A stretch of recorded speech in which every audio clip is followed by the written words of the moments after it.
The sun in Bam province didn't ask for permission. It imposed itself, a golden tyrant in a sky of whitish blue, almost exhausted.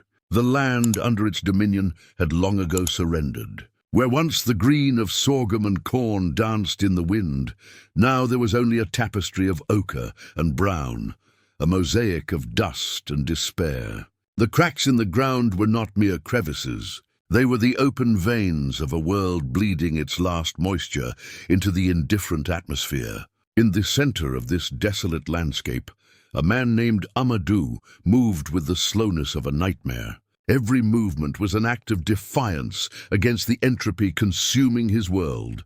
The shovel in his hands felt like it weighed a ton. The wood of the handle, polished and darkened by years of sweat, was hot, almost feverish. His hands, once strong and steady, capable of guiding a plow or lifting sacks of grain, were now a map of pain. Blisters had formed, burst, and turned into calluses, which in turn had cracked, opening small fissures that stung with each new effort. He no longer dug with strength, but with an ancient stubbornness, a muscle memory of what it meant to be a farmer, a provider. He was at the bottom of his family's well, a nearly 30-foot hole his grandparents had dug with the promise of eternal water. A promise that now lay broken at the bottom, along with the dry dust. With each shovelful of dirt he lifted, a cloud of dust rose, covering his face, entering his nostrils, and scratching his already dry throat. He couldn't remember the last time he'd drunk real water, water that quenched his thirst, rather than merely moistened his lips. The remaining water in his house, stored in clay jars, was murky and rationed with the rigor of a general under siege. A sip in the morning, a sip at night. Enough to keep his body going, but not his spirit.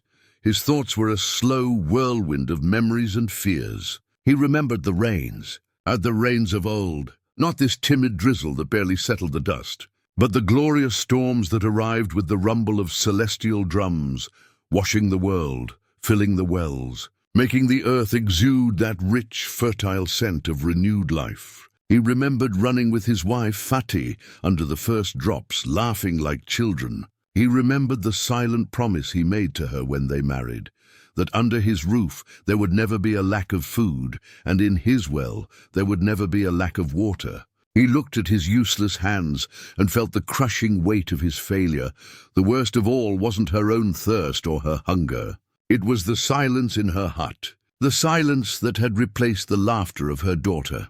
Amina, at just 6 years old, she should have been running through the fields, chasing lizards, but instead she lay on a mat in the coolest corner of the house, her small body shivering beneath a thin cloth. The fever ebbed and flowed like a cruel tide, each time leaving her a little weaker. Her eyes, which had once shone with the light of 1,000 suns, were now dull, lost in a feverish stupor. Malaria, the village healer had said, shaking his head. Malaria made worse by malnutrition and bad water. She needs medicine from the city, Amadou. She needs a real doctor. The city, Ouagadougou.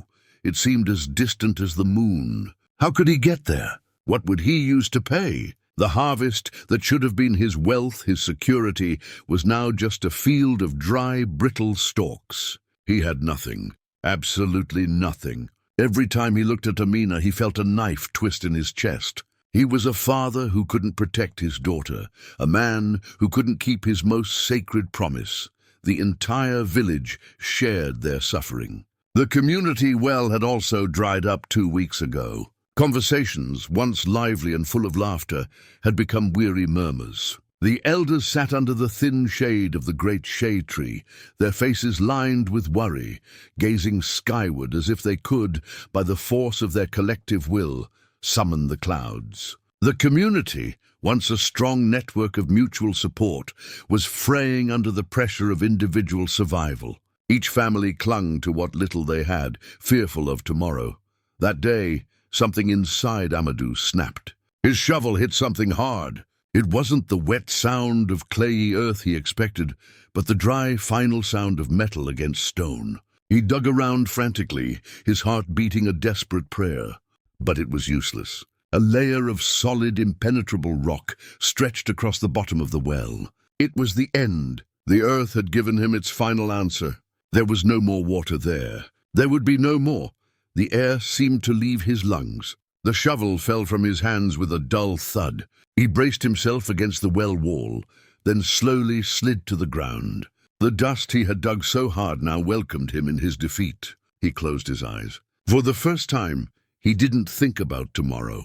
For the first time, he allowed himself to feel the full weight of his hopelessness. He surrendered. It was the sound that reached him first, a low, distant hum that grew in intensity. A strange, mechanical sound, not one of the silent symphony of the drought. Amadou opened his eyes, curiosity momentarily overcoming his despair. The sound grew louder, accompanied by a subtle vibration in the ground. He staggered to his feet and looked toward the edge of the well. On the dirt road that passed some distance from their property, a cloud of dust moved like a living creature. Within it, dark, angular shapes became visible. Military vehicles, a train. Such sights weren't entirely rare, but they never stopped. They passed, always on their way to somewhere more important. But this time, something was different. The hum of the engines faded. The dust cloud began to settle. The train was coming to a stop. Inside the lead vehicle, Captain Ibrahim Traoré stared out the window. He was returning from an inspection of an outpost near the border. The journey had been long, and the reports he'd read were grim. Lost crops, food insecurity, displacement. They were words, statistics on paper. But then he saw it. A solitary speck in the middle of a devastated field. The figure of a man, covered in dust, emerging from a hole in the ground like a ghost. There was something in the man's posture, even from a distance. It wasn't just exhaustion. It was the image of utter defeat, a silent surrender that spoke louder than any report. "Stop the vehicle," he said, his voice calm, but carrying an authority no one questioned. The driver obeyed immediately. The convoy stopped. A sudden silence fell over the landscape, broken only by the creak of cooling engines and the whisper of the wind. For the soldiers, the stop was unexpected. For Amadou, now watching from the edge of the well, it was incomprehensible. The door of the vehicle in front opened.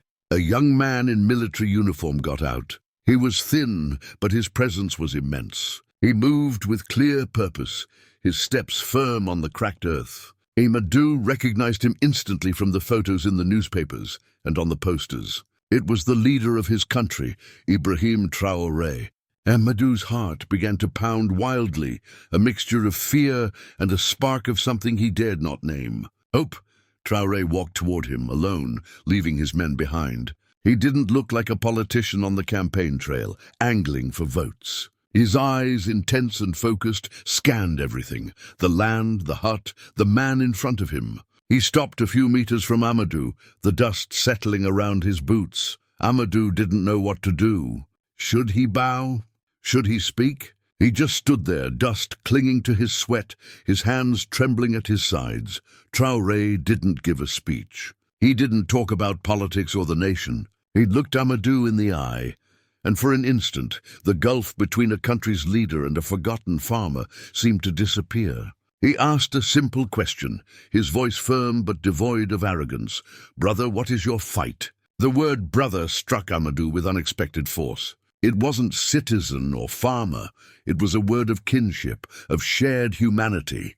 The floodgates of his grief, dammed up by months of silent suffering, burst. His voice hoarse with thirst and choked with emotion, Amadou told everything. He spoke of the well that became a grave of hopes. He spoke of the harvest that turned to dust under the relentless sun. He spoke of his wife Fatih, whose face grew thinner by the day. And then his voice broke as he pointed to the hut. "My daughter, Amina.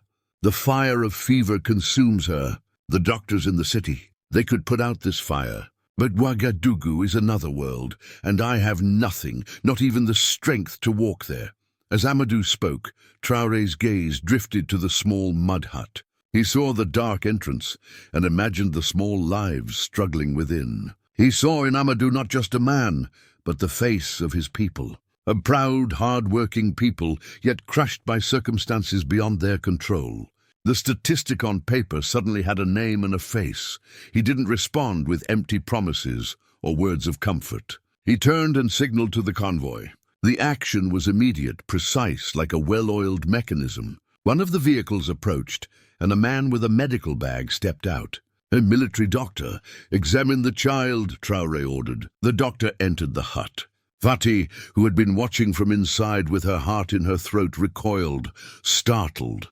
But the doctor moved with unexpected gentleness, kneeling beside Amina, speaking in a low, soothing voice. Minutes later he emerged. Malaria, Captain, severe, and dehydration. She needs intravenous treatment immediately. Traoré nodded, his face a mask of seriousness. He turned to another soldier. Prepare a vehicle. This man and his daughter will go to the military hospital in Ouagadougou. Now, make sure she receives the best treatment. All expenses, everything, are on us. He then turned to Amadou, who stood frozen, unable to process the speed of events. Traoré placed a firm hand on his shoulder. The contact was real, solid. Go. Take care of your daughter. The land can wait. A Burkinabé should not beg for water on his own soil. We will solve this. The journey to Ouagadougou was a blur for Amadou. Sitting in the military vehicle, with Fatih beside him, holding a sleepy Amina's hand, he watched the arid landscape transform. The beaten earth gave way to asphalt roads. The mud huts were replaced by concrete buildings. It was a different world, a universe he only knew from stories. He felt small, a stranger in his own nation. The military hospital was a place of such order and cleanliness he had never seen before. White walls, the smell of antiseptic, nurses in impeccable uniforms. Amina was taken away immediately, and for the first time in weeks, Amadou felt a pang of genuine hope. They were in a place where miracles were possible. Meanwhile, back in the village, news of Amadou's departure spread like wildfire across the dry savannah. Neighbors gathered in small groups, whispering. The train stopped. They caught Amadou. Captain Traoré himself spoke to him. The stories grew with each repetition, becoming almost mythical. But for most, especially elders like Musa, an elder whose face was a map of past droughts and broken promises, it was merely a passing event. Politicians come and go, he murmured to anyone who would listen. The dust always settles, and the thirst always returns. A week passed. In Ouagadougou, Amina was responding to treatment. Her fever broke, color returned to her face. She even smiled at Amadou, a weak smile, but the most beautiful he had ever seen. He spent his days beside her, holding her hand, feeling life pulse back into her small body. He almost forgot about the land, the well, Traoré's promise. Saving his daughter was the only thing that mattered. But in his village, the world was about to change in ways no one, not even the skeptical Musa, could have predicted. It wasn't a truck carrying bags of food that arrived. It was something much larger, louder. A heavy truck carrying a strange, tall metallic machine, followed by a pickup truck with a team of men in coveralls. They were government engineers and geologists.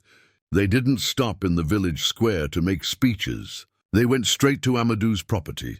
The villagers gathered at a safe distance, watching with a mixture of curiosity and suspicion. The engineers unfolded maps, used instruments to measure the soil, and finally positioned the massive machine over a spot not far from the old dry well. The machine was a drilling rig.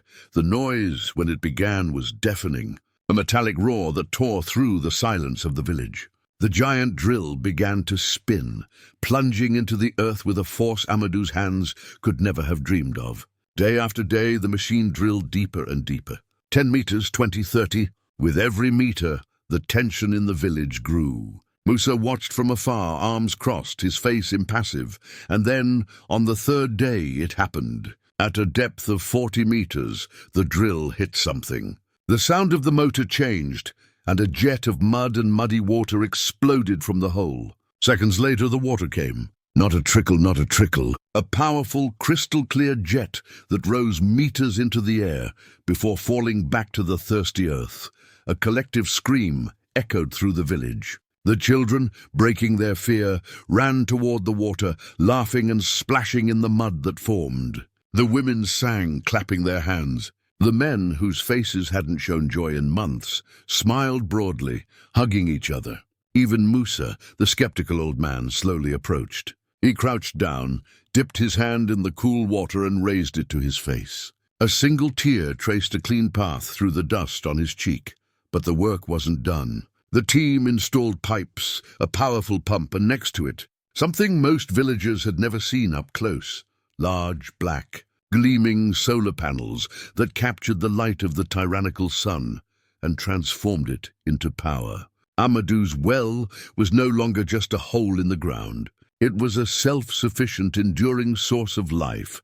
When Amadou finally returned, with a healthy Amina in his arms and Fatih by his side, he didn't recognize his own home. The field was still dry, but now there was a pulsing source of life at its center. The new well, with its silent solar-powered pump, poured water into a large reservoir. His neighbors, who had previously barely greeted him, rushed to welcome him. They no longer saw him as Amadou, the failure. They saw him as Amadou, the bringer of the miracle. He didn't find an abandoned land. He found a community reborn. In the days that followed, under Amadou's hesitant leadership and Musa's newly optimistic wisdom, the village men worked together. They dug irrigation canals that spread from the reservoir like arteries, bringing water to the small holdings. The women began cultivating vegetable gardens near their homes. The sound of running water became the village's new soundtrack, a melody of hope.